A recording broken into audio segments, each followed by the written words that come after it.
So let's do this first one. So it says analyze the function f of x is equal to x to the 4 minus 8x cubed under the headings a to h below. Then use information to sketch the graph. So a to h, right? They're just kind of laid out nice for us. So let's start off easy. What's the domain of this guy? Well, if it's a polynomial, it's kind of there's no real restrictions on it at all, right? This one's just going to be x is a member of the real numbers, just everything, right? All right, B for the intercepts. So you guys have been doing this forever. So the x-intercept would be where y is equal to 0. So we're going to throw 0 in for my y, and then it'd be x to the 4 minus 8x cubed. Okay, and then what I'm going to want to do is factor out what I can here. So that would be x to the 3, and then I'm left with x minus 8. All right, so what are my x values? Well, that would be where x is equal to 0 and x is equal and 8. All right, so there's my x-intercepts, first piece of the puzzle. So let's do the y-intercepts while we're at it. So this would be where our x's are equal to 0. So then y is equal to 0 to the power of 4 minus 8 times 0 to the power of 3. So y is equal to 0. Okay. All right, so let's look at symmetry. See if we can make some sense of this. So for symmetry, what we're going to do is we're going to throw in f of negative x into the function, right? And see what we get. So we get f of negative x, so we're going to throw in negative x to the 4 minus 8 times negative x cubed. So in this case, we're going to get, well, the power of 4 with a negative is going to make that positive, so that would be the same thing as just x to the 4. And then, well, in this case, cubed, right? So that's going to stay negative no matter what here. So in the end, negative times a negative, this is going to become positive x cubed. All right, so looking at this function, right, that's not f of x, right, with that addition sign there. And it's also not negative f of x, right? It's neither of those things. So this is just has no symmetry.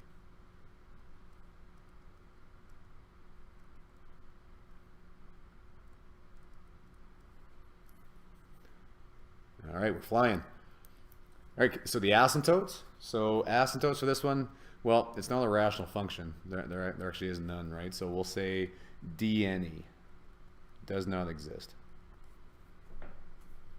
All right, now into the derivative stuff, right? So now we're going to be figuring out our areas of increase and decrease. So for areas of increase and decrease, right, we want to figure out where the tangent line has a positive slope or a negative slope. So this seems like a job for the first derivative. So let's figure out the first derivative. So that'd be f of x, f prime of x, is equal to, and then this will become 4x to the 3 minus 24x squared. All right, so now I want to figure out my critical numbers, right? We want to figure out where this is equal to 0. Remembering that the reason why we're setting it equal to 0 is I want to figure out on my graph where is the slope equal to 0, right? Because then on the left side, maybe it has an increase and a decrease, right? But that's where it's going to change. So that's why we want to figure out where it's equal to 0. All right, so let's say it's equal to 0 for, and then I'll factor this one out again. So this will be 4x squared, and then you're left with x minus 6. So where is this the case? This is going to be the case when x is equal to 0 and 6. Okay. Okay. So now I'm going to make a chart, or actually I'm going to make a number line. All right. So these are our numbers. So I know at 0. So at, let's say, 0 and 6, right? Those are the intervals I'm looking at. So I want to figure out if it's concave up, concave down, or what's going on, right? So I'm going to write it like this. So I'll say f prime of x, right? So is it going to be positive, negative in this interval, right? But like on this side of 0. So f prime of x, if I threw in, let's say, -1, right? Because that's on the left side of 0. So -1 into this term, like -1 there. Well, that's coming out positive, right? And then if I threw -1 into this term, that's coming out, oh shit. Here, let's say positive if I do that. And if I throw -1 into this one, that one's coming out negative, right? So in this section over here, positive times a negative, this thing's coming out negative. You also could have just thrown it into this one too. It would have given you the same idea, right? If you would have thrown -1 into this one, that'd be negative. You got a negative number minus the positive. Yeah, you're coming out negative, aren't you? No matter what. So you can look at it in the factored form or the original. It doesn't matter. Okay, so f prime of x is negative, and I'm just going to write right underneath it here, which would mean f of x, our original function, would be a decreasing function, right? The slope is going down at that point. And you could write like decrease, like the word decrease, or just a line like that if you want. Okay, so let's do the next section. So between 0 and 6, so let's throw in +1. So in that case, we would have, well, this would come out positive, right? And then +1 minus 6, that's still coming out negative. Okay, so this is coming out, negative. Changing my colors, I guess. So, okay, so still decreasing at that point, right? Now after, so 7, if I put that in there, well, okay, so 7, if I threw 7 in there, well, this is positive. And then this one, we got 7 minus 6, so that would still be positive. So this is going to be positive on that side. So in that case, it's going to be increasing from that point. So let's write this out now. So this would be increase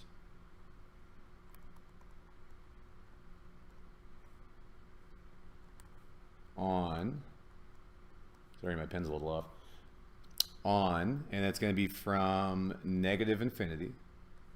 Sorry, not increase. It's going to be increasing this way, sorry. So it's going to be increasing from 6 to infinity.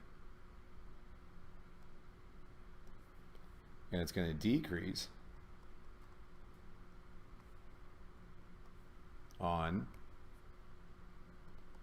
negative infinity to 0, right? I do have to go to the critical number. I know it keeps decreasing, but I do have to go to the critical number. And then it doesn't include that critical number, right? And the reason why it doesn't include it was because remember what that critical number was. That was where the slope was 0, right? It's not decreasing there. It doesn't have any slope. So I can't include that. So it won't include 0. And then it's going to union with, and then from 0 to 6. There you go. There's our intervals of increase and decrease. Okay, so now max and min. Well, it's pretty easy to see where our max or our min value is from this picture, right? So I know that this is going to be my min value, or local min at that point at least, right? So we're going to have a minimum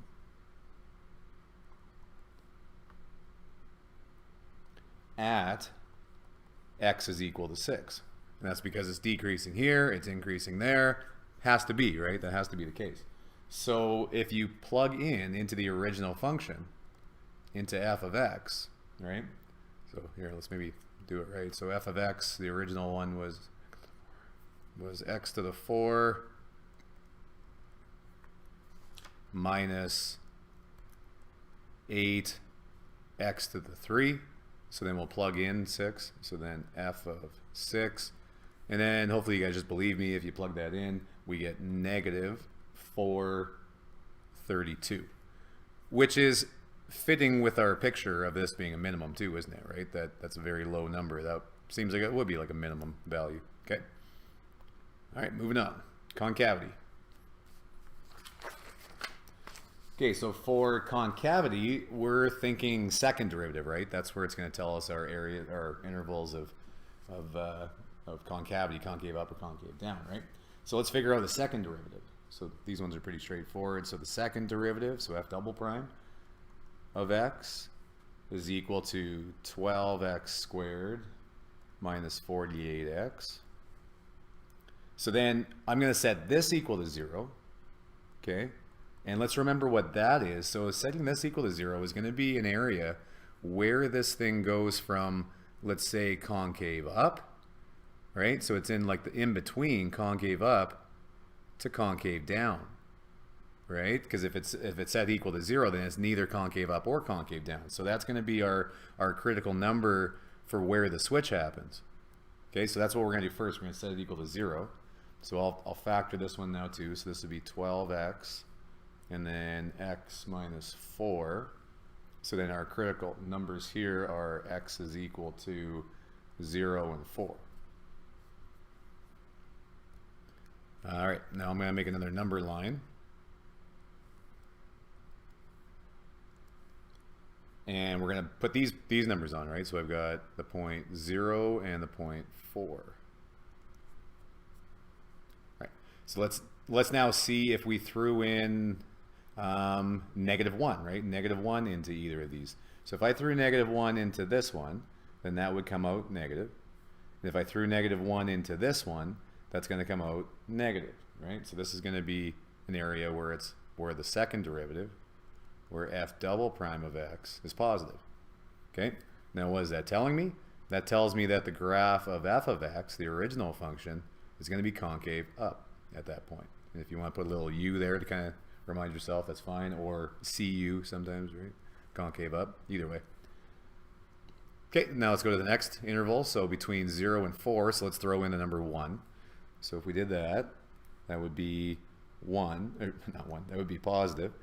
And then here that would be, so we've got positive 1 minus 4, so that's negative. Okay, so positive and negative, that's going to be negative here, which means this thing is concave down. And then after, so at 5, so if I threw 5 into this, that's positive. And then into this one, that's still positive, right? So now we're concave up again. So that'd be positive. And then now we're going to be concave up. So writing this out, let's do concave up, the interval for concave up. So that would be in this section and this section, right? So that's going to be from -infinity to 0. And then again, it won't include 0 because, well, we'll see in a second, 0 was our inflection points, wasn't it? Okay, but anyway, so it doesn't include that point. So it's 0 and then union. And then it starts being concave up again after 4. So then from 4 to infinity. And then concave down is going to be in between there, right? So that would just be from 0 to 4. All right, so inflection points. So yeah, we know that they're going to be where the second derivative was equal to 0, right? That's the x value. Just the only thing is it's an inflection point, so we got to figure out what the y value is as well. So we would just plug into the original function, right? F of 0, and figure out what that is. So f of 0 in the original function gives you 0. So that's one of my points. And then the other one would be f of 4.